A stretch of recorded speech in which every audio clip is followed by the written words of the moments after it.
দিয়ে দেয়। হরে কৃষ্ণ বলছে নিয়ে যাবে বলো। যাহা ধনাঢ্য ব্যক্তির যাহা তুচ্ছ, কৃষ্ণ ভক্তের তাহা গ্রহণীয়। আর কৃষ্ণ ভক্তের যাহা তুচ্ছ, ধনাঢ্য ব্যক্তির তাহা গ্রহণীয়। হরে কৃষ্ণ। এটা রসিক জনের আলোচনা। অমনি করে তাচ্ছিল্য করে যখন দিয়েছে, তখন করুণার আবেশে তাহা অনেক যতন করে ওগুলোকে কুড়িয়ে নিয়ে হরে কৃষ্ণ কি করেছিলেন সুদামা? উত্তরী চাদরে, যে গলা উত্তরী চাদরে হরে কৃষ্ণ ওই চাদরে ওগুলো বাঁধলেন এবং বেঁধে হরে কৃষ্ণ এমন কিছু কিন্তু পায় নাই, অল্প কটা মাত্র।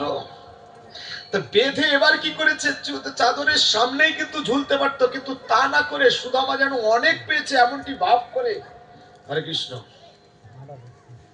কাঁধের উপর নিয়েছিল। রাধে রাধে। এইসব তত্ত্ব না হরে কৃষ্ণ যখন রাধা বিনোদ গোস্বামীর ভাগবত থেকে পড়া হয় তখন দেখা যায় কি প্রেম। হরে কৃষ্ণ।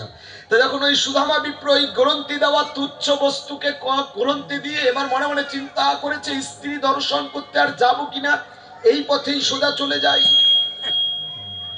কৃষ্ণ দর্শনের জন্য সদা রওনা করে ধীরে ধীরে কৃষ্ণের দিকে এক মন করে সুদামা রওনা করছে না কৃষ্ণ দর্শন করবে বলে। যেতে যেতে অপরাহ্ন হয়ে এসেছে প্রায়, এমনও সময় কালে কৃষ্ণ গিয়ে উঠেছে সেই দ্বারকায়। কৃষ্ণের দ্বারকায় সুদামা দ্বারকায় প্রবেশ করে সেখানে বাধা দিয়েছিল, ভিতরে প্রবেশ করতে দেয়নি। কারা?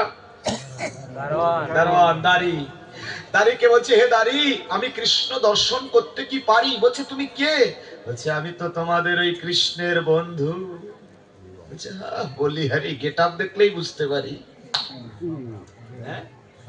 হরে কৃষ্ণ। সখা বলছে তোমার যা গেট আপ, মানে ওই যে কাপড় চোপড়ের সিঁড়ি, আমার কৃষ্ণ এত বড় রাজা আর তার বন্ধু কিনা এমন চেহারা। রাধে রাধে। হরে কৃষ্ণ। নিশ্চয়ই নিছক তুমি মিথ্যা বলছো, তুমি কৃষ্ণের বন্ধু হতে পারো না। হরে কৃষ্ণ। এমনটি চিন্তা করে হরে কৃষ্ণ বারবার বলাতেও যখন দিলেন না ভেতরে যেতে, তখন একটু জোরপূর্বক ভেতরে প্রবেশ করতে শুরু করলেন। তখন দাঁড়ি তাকে উত্তম মাধ্যম কি করলেন? আহার করলেন। হরে কৃষ্ণ। অর্থাৎ কিছু উত্তম মাধ্যম দিলেন। যখন সহ্য করতে পারছিলেন না কৃষ্ণে একেবারে, ঠিক তখন শুধু একটা চিৎকার করেছিল। কি চিৎকারটা কি ছিল সেদিন? কৃষ্ণ।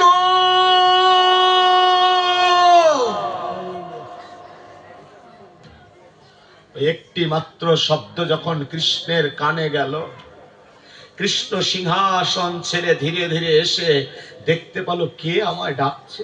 এ কি সুধা, এ কি অবস্থা তোমার? দাড়ির দিকে তাকিয়ে বলছে এ দাড়ি, এ কি করেছিস? পদকর্তারা গায় ও দাড়ি তুই কি করিলি?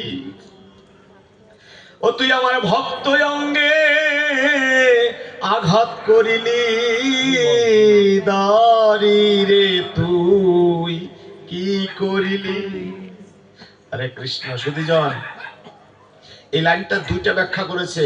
একটু পরে আবার কৃষ্ণ গাইলে ও দাড়ি তুই আমার অঙ্গে আঘাত করিলি, দাড়ি রে তুই কি করিলি?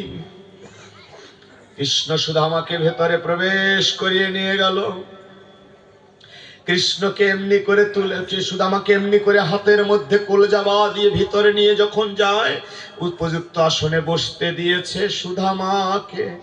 নিচে একটা পাত্র ধরিয়া ওই চরণের দিক তাকিয়ে দেখছে ফোটায় ফোটায় রুধি পড়ছে। রুধি মানে কি?